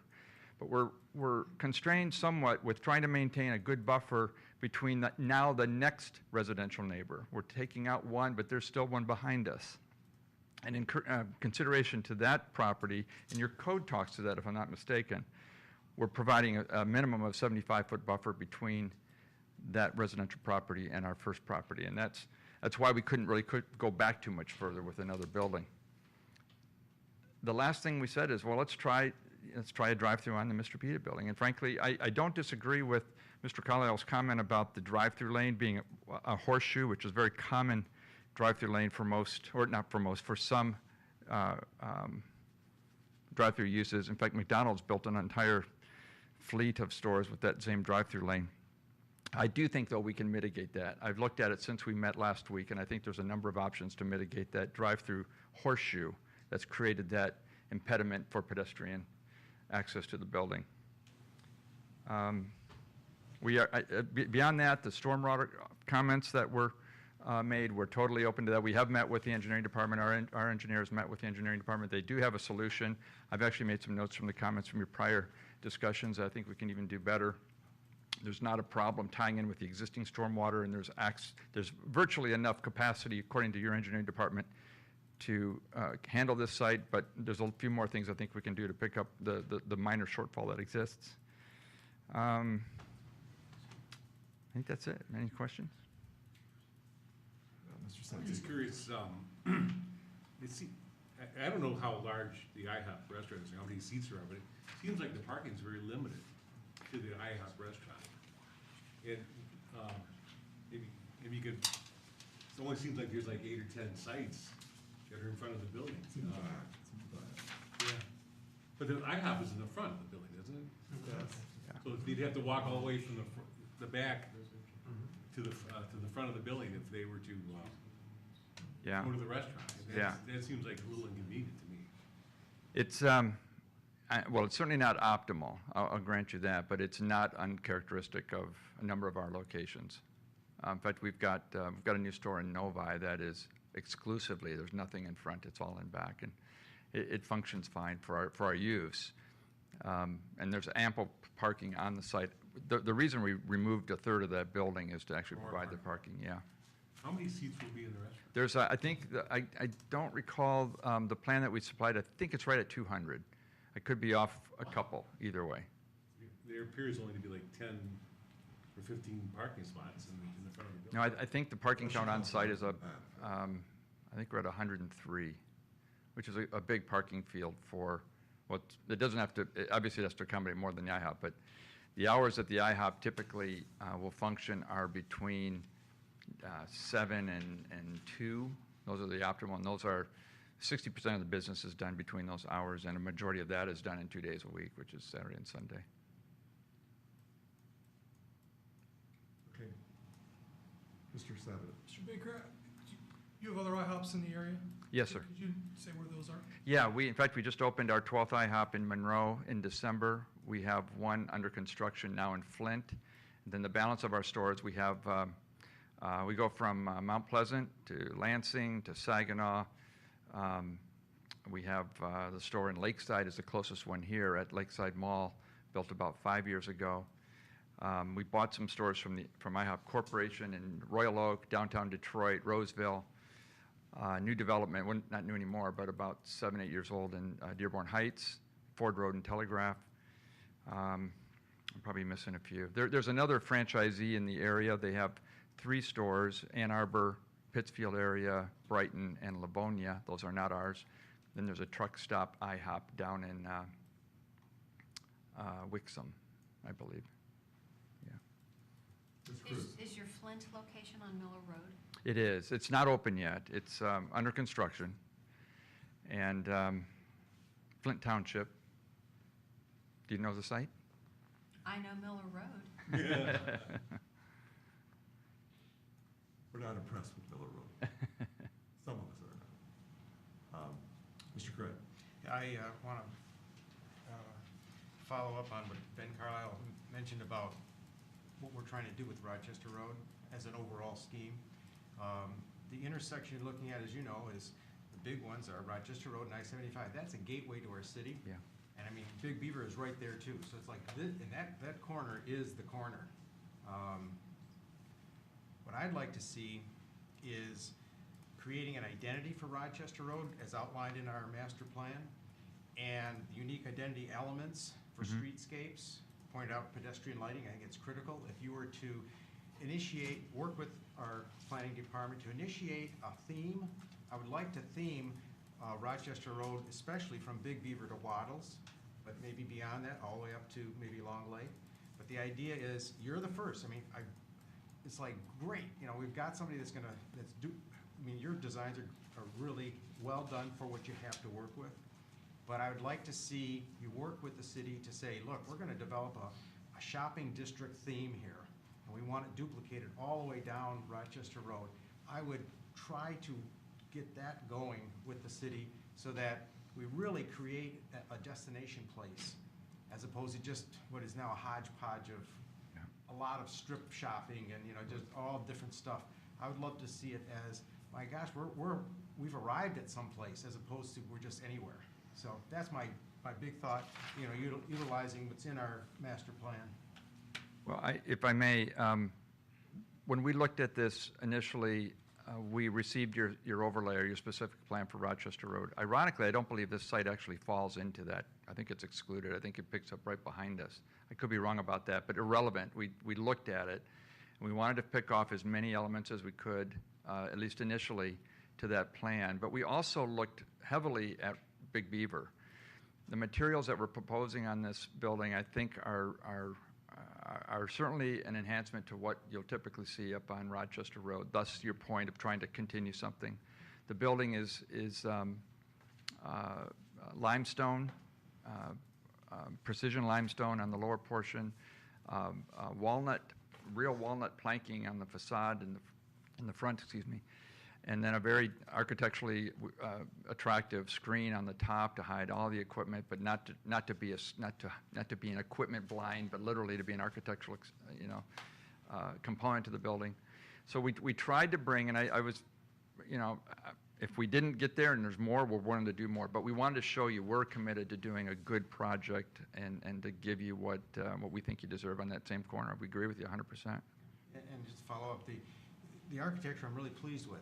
It's more the streetscape Yeah. itself. You know, those elements, the sidewalk, maybe bring in a textured sidewalk. I mean, create some kind of real identity. So when people, other developers, as we approve them, as they redevelop that entire strip of Rochester, we can say, this is what the starting point is. I'd love you to be like the point person on this project of renovating the entire mile, let's say, of Rochester Road, and to incorporate those. I mean, I realize putting in a textured sidewalk is a little more expensive than just laying down flat concrete. Putting in pedestrian lighting is an added expense. Providing specific type of screening from the parking to the street, but creating those elements right now, this is the time to do it. And you're the lucky guy to start this thing, and I just would encourage you to, really make this like the premier location for you, and then watch how that spreads. You plant the seed, watch how it goes down Rochester Road. Well, we are absolutely open to all of those, and the suggestions that were in the staff report were absolutely fine. Great. Especially, I love the pedestrian lighting and that, creating that more of that park environment in the parking lot and along the frontage there, I think would be real exciting. Exactly, because you're right across from the park. Yeah, I was going to exactly. mention that, Mr. yeah. Appanian, please. I just had a question about the Mr. Pita building. Is the footprint remaining the same, or? Yeah, it's intended to at this point. And I appreciate you taking the time with me tonight, and I know the prior applicant had the same dilemma in that we don't have a precise plan for all of the components because we first have to kind of have a plan to be able to take to the marketplace. So we're sensitive to your code and the process that you have. There still are some unknowns that deal with tenancy and so forth, but the intent is, through process, I'm sure we'll be stipulating to it, but that building would not change in size. And we would impose on the tenancy the requirements that come from this discussion. So as opposed to the other way where you come in and try to shove something down that doesn't really kind of comport with what you're trying to accomplish.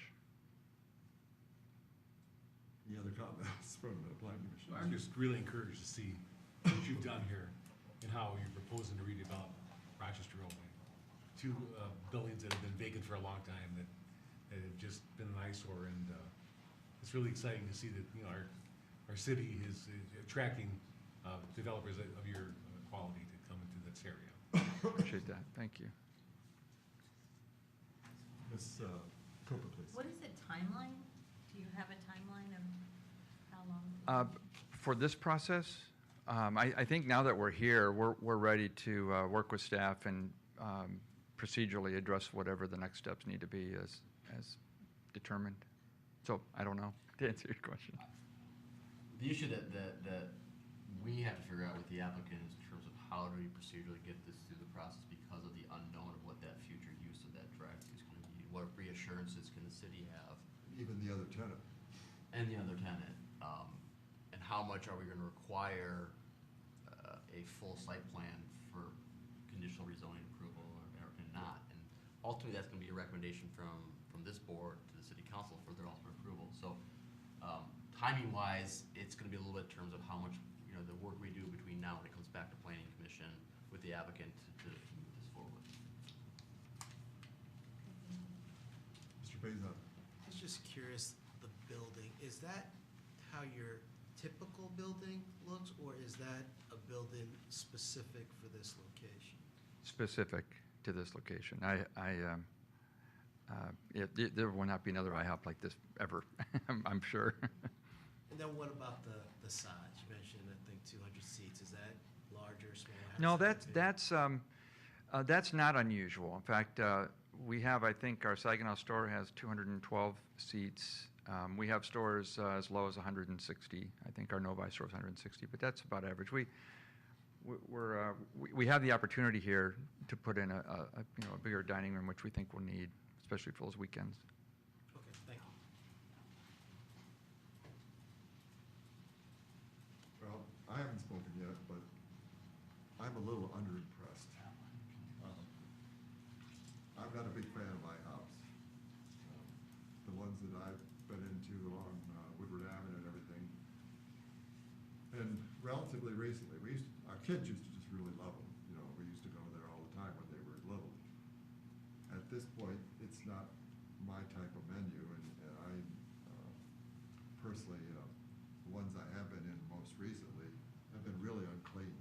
Not very clean at all. I'm just really mortified, and the staff weren't particularly receptive or helpful. So I would envision this site, hopefully, with something more upscale than an IHOP restaurant. That's my own personal leanings. I also wonder, do you really have to have a drive-through? How important is a drive-through? If you take that drive-through off there and you have another standalone restaurant or some other commercial space, you really open up that, and you don't have to worry about the stacking spaces. You're on Urbancrest, which is not very far along Rochester Road from Big Beaver. If you can't handle the stacking problem, then I don't think that's going to work. Typically, when we have drive-through restaurants, don't we usually require at least an acre site? Those for guests. Gas Gas stations. Right. But I'm thinking that this kind of looks like the problem that we had over at Square Lake and DeQuinder, where they kept trying to put through a drive-through, and there just essentially was not enough room. And Tim Hortons, wasn't it? Yeah. It was a Tim Hortons. Tim Hortons, yes. So that's my own personal thoughts, but I do applaud you for bringing this to us, and it appears that I'm one of the minority, so I don't have a problem. Ms. Cruz. If you're a minority, then I'm gonna join you in the misery loves company concept. Here are my thoughts. For an IHOP restaurant, you've done an outstanding job. For an IHOP. I'm with Mr. Edmonds in that I'm a little underwhelmed at the potential brand that would go in that location, given its gateway access to Rochester Road. I think that as a planning commission, we have in the past looked to some projects that were gateway in nature in hopes that they would spur future development and growth in a way that aligns with what our vision is for the city of Troy. And I'll just say it, Amber Properties at the corner of Town Center Drive in Livernois. And we've been sadly disappointed. We have limited property in this city, not only for the proposed IHOP here, but the proposed fast casual potential Rusty Bucket location on Big Beaver.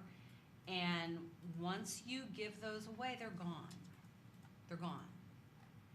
And anything that you want to do to elevate Troy and Big Beaver and the world-class boulevard that we like to call it is also gone.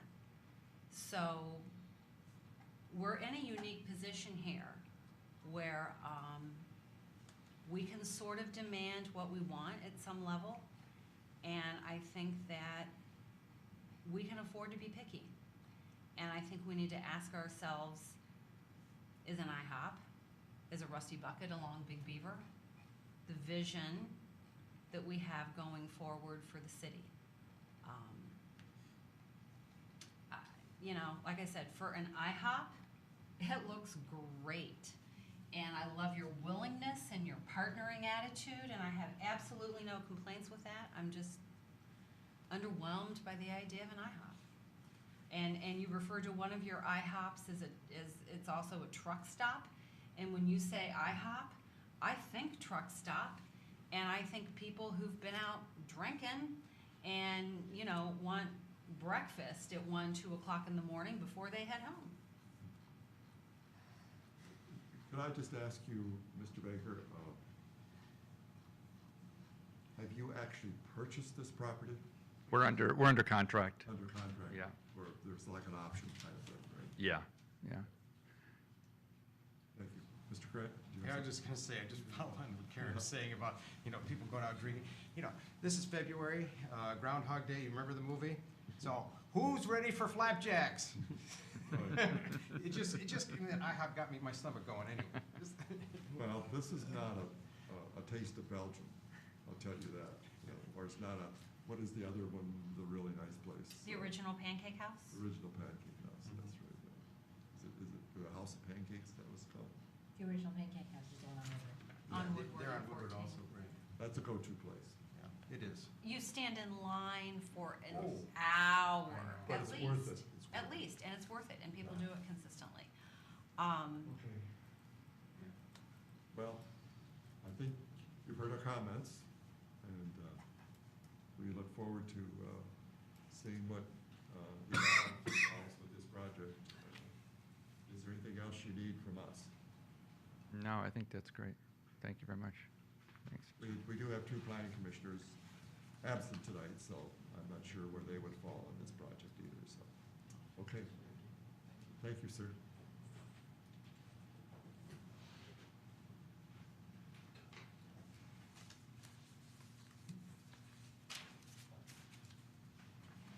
Moving on to agenda item number 12 is public comment or items on the current agenda. Is there anyone who wants to speak to an item that is on the current agenda? Seeing no one, we'll begin with planning commission comments, and let's start with you, Mr. Craig. Well, I'll just key off, of course, the big event this week will be the Breaking Bad retreat. I knew somebody else would mention it, but since I'm first, I'll That's just good. mention it. This is exciting. Stealing my thunder, I know, are you? I'll make it short, you can pick it up. I won't do the whole thing, Karen. It's exciting because we're looking at visioning Troy for the future, and I'll just let it go. Go ahead, next. I have 2 comments. One is about the IHOP. I just don't know how many of you know, there's 2 schools that are within walking distance of that location, and there's a Taco Bell a little bit further north. And the kids in both the International Academy and the staff at Center and International Academy. Think about them when you think about places for them to go. I'm just saying. It's walking distance. I would like to comment on yesterday's city council meeting. 6 of us were there, and it was unfortunate to see the council divided, because I felt it. I was very surprised by the request for a study session by a councilman who then knew so much that he could offer 3 amendments to that ordinance that we had put out there for them. But I will leave it at that, and I'd say I'm happy that we have the city council, the majority of the city council, even though it was a majority by 1, put that in there and put a little bit more teeth in our woodland protection. Mr. Gleason.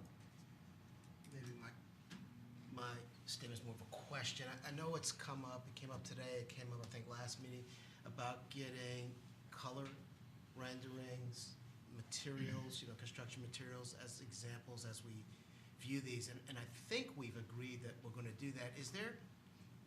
When would we expect that to start to occur? It's occurring now. This is a conceptual meeting, and for whatever reason, he didn't have time to color the renderings. But we We saw provide, the last 2 ones that were colored, though. pardon me, The last 2 were colored. for the IHOP. Yes, right. Well, he provided color elevations for the IHOP building and renderings of one rendering of the IHOP and one of the entire site. So we consistently. And the one before was just late. Is that what It it was was? just late. They're working on it. So this is a conceptual meeting. At what point do you have all your ducks in a row for a conceptual meeting? Or do you wait for feedback from the planning commission to make sure you're on the right track? We will have that for the public hearing, definitely. Okay. We met with one of the projects I mentioned today, the Eddie V's, which we'll see March 8th. They've given us renderings already. It's case by case, but every application now we've indicated to the applicant that the expectation of the planning commission is to be able to make a decision with all the information in front of them. And one of the important elements in your decision is how this thing looks from various angles and what from the rendering. So we're getting them now for all our applications. Okay. Thank you. Mr. Appian. I think tonight maybe we just saw one more site that we can add to the Breaking Bad retreat for discussion as a potential site, as a gateway site that we want to see something different than status quo than what we've seen. So maybe. That's a good comment. Thank you. Ms. Cruz.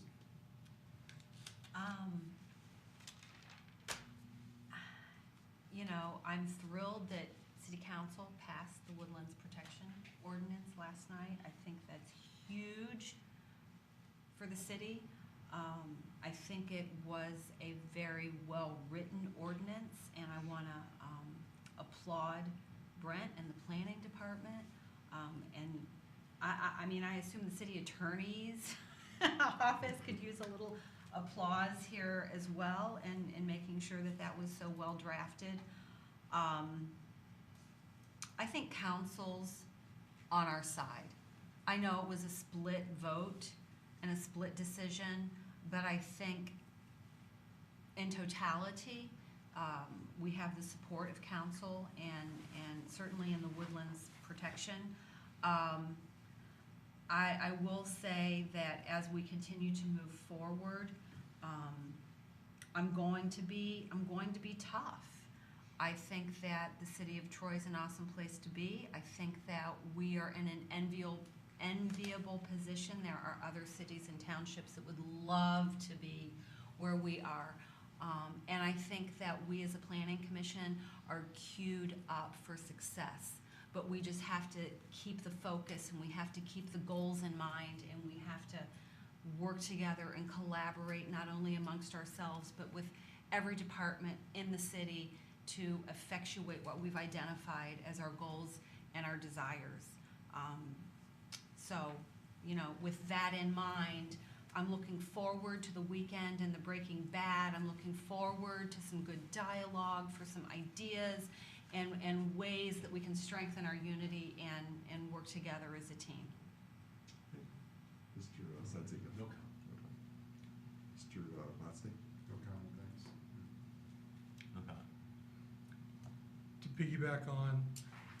piggyback on the efforts made by council last night to approve the woodland protection, we will be bringing forth a draft language, draft concepts for an enhanced cluster option. It really dovetails together. At the time, I thought the tree fund idea was the greatest idea in the world, but having had a chance to listen to the city manager, hear some of the dialogue, and hear the potential, or certainly the perception of potential of clear cutting and stroking a check and planting the trees far away from where the impact is felt, I think it makes a lot of sense to me. And what's going to help really kind of tie all that together is enhanced cluster provisions to really provide more flexibility and more options for developers to put all the trees on the property. Thank you, I totally agree with you. And I think the combination of the Woodlands Protection Ordinance and this enhanced cluster option will be a win-win situation for both us as well as the developers. I think, I look forward to getting the thoughts from the staff and the planning consultant about where we're going with what are the options, cluster option. I think that can be, I want to see it so compelling that developers choose that over the cookie cutter approach, which I think we're just all really tired of. But it is an option, so I think that's good. I also look forward to the retreat. Is there anyone who hasn't turned in their survey yet for the retreat? Or how many are going? Like all of us? Okay. How many have turned in your survey? That is really important, so do. Carlton. Takes a We few. still got one more day. It takes a few moments, it's not, but it does take some thought, I agree with you.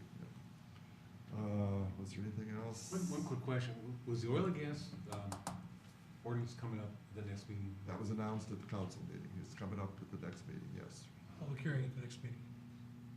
So would you encourage I members of the think planning it commission? would be appropriate for us, some of us planning commissioners, to be there. We passed that unanimously, and this is different. We're not saying you can't drill or explore, but with the latest, I think I sent out all you folks a link to the what's going on with In Southfield. the big church in Southfield. Troy is a city of churches, and many of them, I think, are large facilities. Now, I know what we said, it could not be done in there without churches, without special use, correct?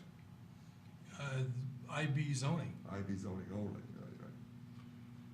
Well, I think we're gonna be, we could potentially be pushed on that. I don't, it's hard to say to a church, well, you can't have $20,000 a month in revenue because you're not in the right zone. Yeah, but they're saving that in taxes. Perhaps. But I just think the ordinance is so well crafted, and I know Mr. Mosley concurs with this, it is defensible. And that's what I think is hopeful. And I think it's important that we show a show of strength at that next meeting of the city council, that we're for that, okay? Just one quick thing. I wasn't surprised, but it was interesting to hear at the city council meeting, prior to the last meeting, that they went to lunch with many of the developers, and they were swayed, I believe, by some of the comments they had. Obviously, we don't have that opportunity or the budget to do that, but I think. We've had developers come to our meetings. No, I mean, taking the city council out to lunch for 2 hours and gaining their ear. But I think we do have the opportunity to attend the meetings and express our opinion. That's the political system, They're That's elected, right. they're elected officials, we're not, we're appointed, that's the difference, so.